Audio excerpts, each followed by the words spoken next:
Hi friends, அனைவருக்கும் வணக்கம். இன்றைக்கி நம்ம சேனலில் என்ன ரெசிபி பார்க்க போகிறோன்னா, சுவையான ஒரு கீ ரைஸ் தான் ஃப்ரெண்ட்ஸ்.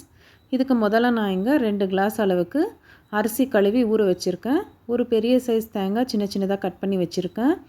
மசாலாக்காக 2 இன்ச் இஞ்சி, 8 பச்சை மிளகா, ஒரு பெரிய சைஸ் பூண்டு. தாளிக்கிறதுக்காக 2 மீடியம் சைஸ் வெங்காயத்தை நீளமாக கட் பண்ணி வச்சுருக்கேன் ஃப்ரெண்ட்ஸ். 2 தக்காளி, 1.5 டேபிள் ஸ்பூன் அளவுக்கு எண்ணெய், 1 கப் அளவுக்கு பட்டாணி ராத்திரியே ஊற வச்சுருக்கேன். கொஞ்சமாக கருவேப்பிலை, 1 டேபிள் ஸ்பூன் அளவுக்கு நெய், கொஞ்சமாக புதினா, உப்பு உங்கள் ருசிக்கு தகுந்த மாதிரி. தாளிக்கிறதுக்காக ஸ்பைசஸ் எல்லாம் எடுத்து வச்சுருக்கேன் ஃப்ரெண்ட்ஸ். இப்போ முதல்ல நம்ம மசாலா ரெடி பண்ணிக்கலாம். அதுக்காக நம்ம எடுத்து வச்சுருக்க இஞ்சி, பூண்டு, பச்சை மிளகாய் இதெல்லாம் நல்லா நைஸாக அரைச்சிக்கலாம் ஃப்ரெண்ட்ஸ். இந்த அளவுக்கு நைஸாக அரைச்சிட்டு இதை செப்பரேட்டாக எடுத்து வச்சுக்கோங்க. இப்போ அதே மிக்ஸி ஜார்லேயே நம்ம எடுத்து வச்சுருக்க தக்காளி கூட சேர்த்து நல்லா நைஸாக அரைச்சிக்கோங்க ஃப்ரெண்ட்ஸ். இப்போ ஒரு குக்கர் வச்சுட்டு குக்கரில் நம்ம எடுத்து வச்சுருக்க எண்ணெய் சேர்த்துக்கலாம். எண்ணெய் கூடியே நெய் கூட சேர்த்துக்கலாம் ஃப்ரெண்ட்ஸ். நெய் கொஞ்சம் சூடாகி உருகினதுக்கப்புறமா நம்ம எடுத்து வச்சுருக்க மசாலா ஸ்பைசஸ் எல்லாம் சேர்த்துக்கலாம் ஃப்ரெண்ட்ஸ். இதெல்லாம் கொஞ்சம் வாசம் வந்ததுக்கப்புறமா கருவேப்பிலை சேர்த்துக்கலாம். கூடிய நம்ம கட் பண்ணி வச்சுருக்க வெங்காயத்தை கூட சேர்த்துக்கலாம் ஃப்ரெண்ட்ஸ். இப்போ இதை நல்லா வதக்கி விடுங்க.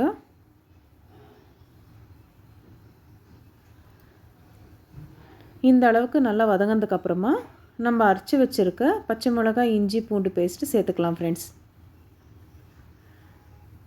இது நல்லா வாசம் சேஞ்ச் ஆகிற வரைக்கும் நல்லா வறுத்து விடுங்க ஃப்ரெண்ட்ஸ். அதில் இருக்கிற பச்சை வாடம் எல்லாம் போகிற வரைக்கும் நல்லா வதக்கி விடுங்க.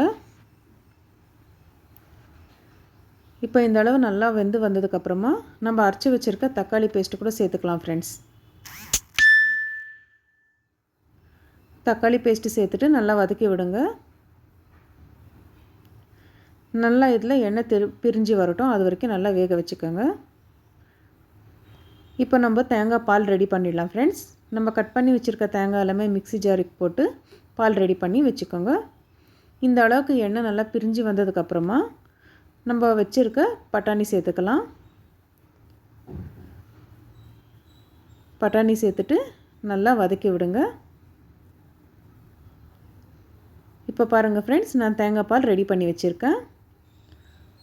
நான் இந்த கிளாஸில் 2 கிளாஸ் அளவுக்கு அரிசி போட்டிருக்குறேன். அதனால் இந்த கிளாஸ்லேயே 4 கிளாஸ் அளவுக்கு தேங்காய் பால் சேர்த்துக்கிறேன் ஃப்ரெண்ட்ஸ். இப்போ இதில் நம்ம தேங்காய் பால் சேர்த்துக்கலாம். 4 கிளாஸ் அளவுக்கு தேங்காய் பால் சேர்த்துட்டேன்.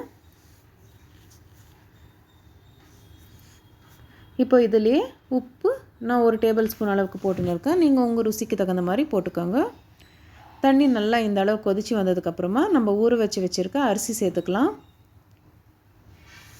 அரிசி சேர்த்துட்டு அரிசி கொஞ்சம் இந்த அளவு கொதி வரும்போது நம்ம கட் பண்ணி வச்சுருக்க புதினா சேர்த்துக்கலாம்.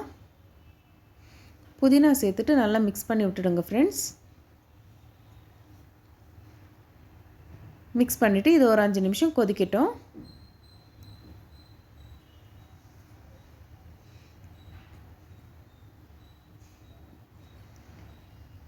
இது ஒரு 5 நிமிஷம் இந்த மாதிரி கொதி வரும்போது நம்ம குக்கர் மூடி போட்டு 2 விசில் வர வரைக்கும் வைக்கலாம் ஃப்ரெண்ட்ஸ். 2 விசில் வந்தால் போதும். இப்போ குக்கர் 2 விசில் வந்திருக்கு ஃப்ரெண்ட்ஸ். இதில் இருக்கிற ப்ரெஷர் எல்லாம் போனதுக்கப்புறமா குக்கர் மூடி ஓப்பன் பண்ணால் நம்ம சுவையான கீ ரைஸ் ரெடியாக இருக்குது. இது ரொம்ப சுவையாக இருக்கும். நீங்களும் இந்த ரெசிபியை உங்கள் வீட்டில் செஞ்சு பாருங்கள் ஃப்ரெண்ட்ஸ்.